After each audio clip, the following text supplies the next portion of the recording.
Editorial. Havia um ditado na minha época que dizia: um país se constrói com homens e livros. A raiz de qualquer desenvolvimento reside no saber.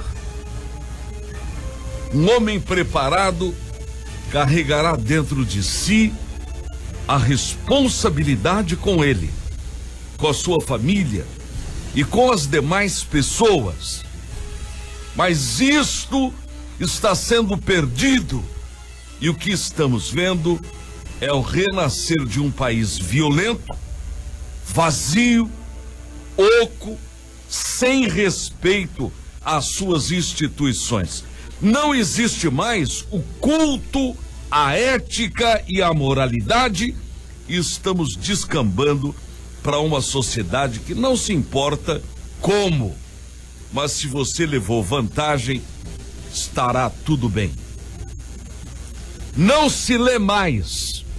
Por isso, os idiotas estão tomando os lugares da condução do país e a sociedade sofrendo na mão deles. E se não houver um surto de patriotismo, não será difícil que a sociedade brasileira seja separada em duas: a dos bons e dos maus.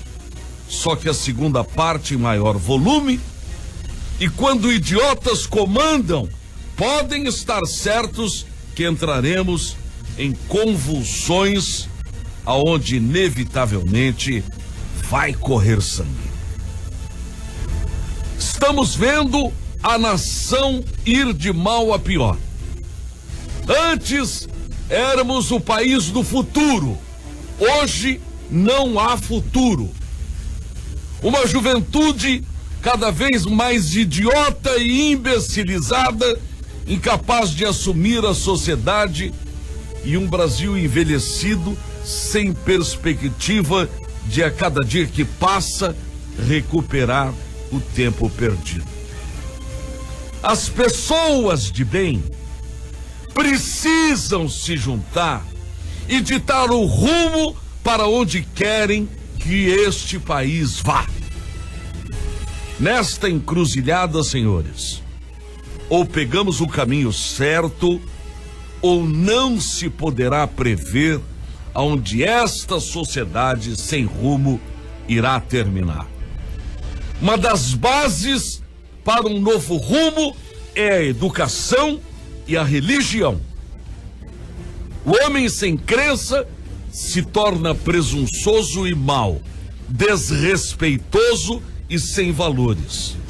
Fácil de ser enganado pelos maus, pelos espertos, que como aves de rapina sempre estão prontas para dar o bote.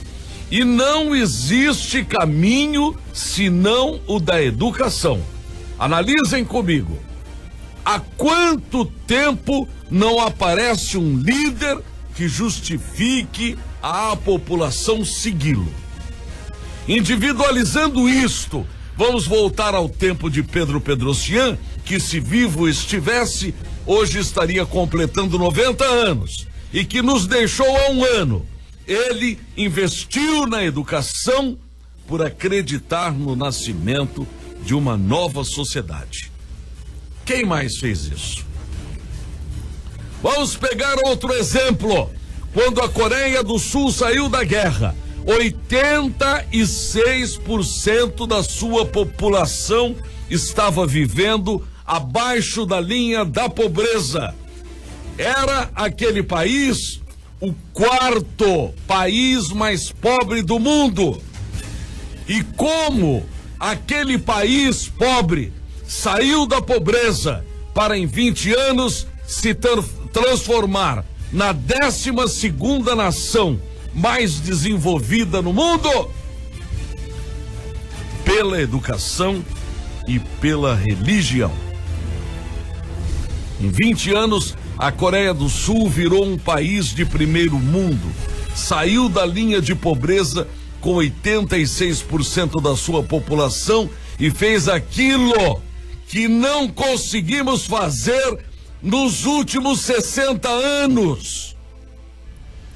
Quando li isso, fiquei impactado, eufórico e pensando, se eles conseguiram, por que não nós?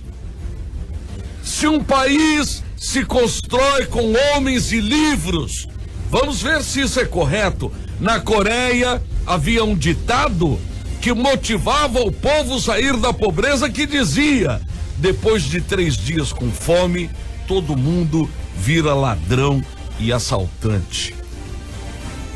Fome é o nosso caso? Não necessariamente. Raras são as exceções que se encaixam nessa necessidade. Na Coreia do Sul havia apenas 3% de cristãos, mas havia educação do povo e fé, muita fé. E o que fizeram as igrejas interessadas em mudar aquela sociedade? Passaram a fazer seus cultos nas madrugadas. O povo, diferente de nós, que vivemos xingando, azarando, maldizendo a classe política, foi aos templos e começou a pedir a Deus discernimento para os seus políticos. Há em todos nós autoridade para aquilo que pedimos ou falando. Existe força na palavra. Até certa idade, fazemos com a força dos braços. Depois compreendemos que se faz mais com a força da fé. E isso os mais jovens não sabem e ignoram esse tipo de força. E por que eles oravam nas madrugadas? Porque, segundo o relato, é nas madrugadas que as coisas acontecem. Dormiam mais cedo, iam rezar nas madrugadas, e quem ia trabalhar saía mais cedo e os cultos continuavam. A Coreia do Sul se levantou com base em um ensinamento do livro de Timóteo, 1, capítulo 2, versículo 2. Devemos orar e interceder pelos reis para que tenhamos uma vida quieta e sossegada. E, senhores, acreditem ou não, Deus começou a ouvir o clamor daquele povo que orava nas madrugadas e a Coreia do Sul mudou. Nós somos um país com mais de 200 milhões de habitantes. Imaginem a vibração que faríamos se tomássemos uma Coreia do Sul como exemplo, ao invés de ficarmos latindo e falando maledicência nas redes sociais. Porque postando nas redes sociais não geramos ação e todas as intenções se diluem e continuaremos sofrendo sem achar a solução, acreditando que uma solução virá na base da porrada e da violência. Somos mais de 200 milhões, com 45 milhões vivendo à base da linha da pobreza. E maior que a guerra, a revolução feita na Coreia, pela oração, pela intercessão, pedia, primeiro para os administradores do país, depois pela família, e foi assim que se fez uma silenciosa revolução sem sangue, onde aquele país saiu de quarto como mais pobre para o 12º entre os mais ricos. Passei este final de semana pesquisando isso. No Japão existe uma grande vespa que invade as colmeias, e quando isso acontece, as pequeninas abelhas operárias e os soldados dançam em volta das enormes vespas, e a vibração das asas das pequeninas abelhas produzem tanto calor que as enormes vespas morrem queimadas. E por que nós, pequeninos seres desta sociedade, Não podemos produzir calor com as nossas orações, pedindo que Deus interceda junto à mentalidade política, mostrando o caminho, o discernimento e a conduta aos futuros eleitos. Temos que fazer nascer os líderes que nos conduzam a uma nova mentalidade. Na Coreia do Sul, o povo não acreditava que isso pudesse acontecer, mas desceu sobre todos a consciência divina e a nação entrou nos eixos e os resultados aí estão. Muitos me perguntam qual é o segredo da boca do povo e da nossa FM 101.9. O segredo não tem segredo. A razão, a receita é orar e pedir durante as madrugadas e apenas isso.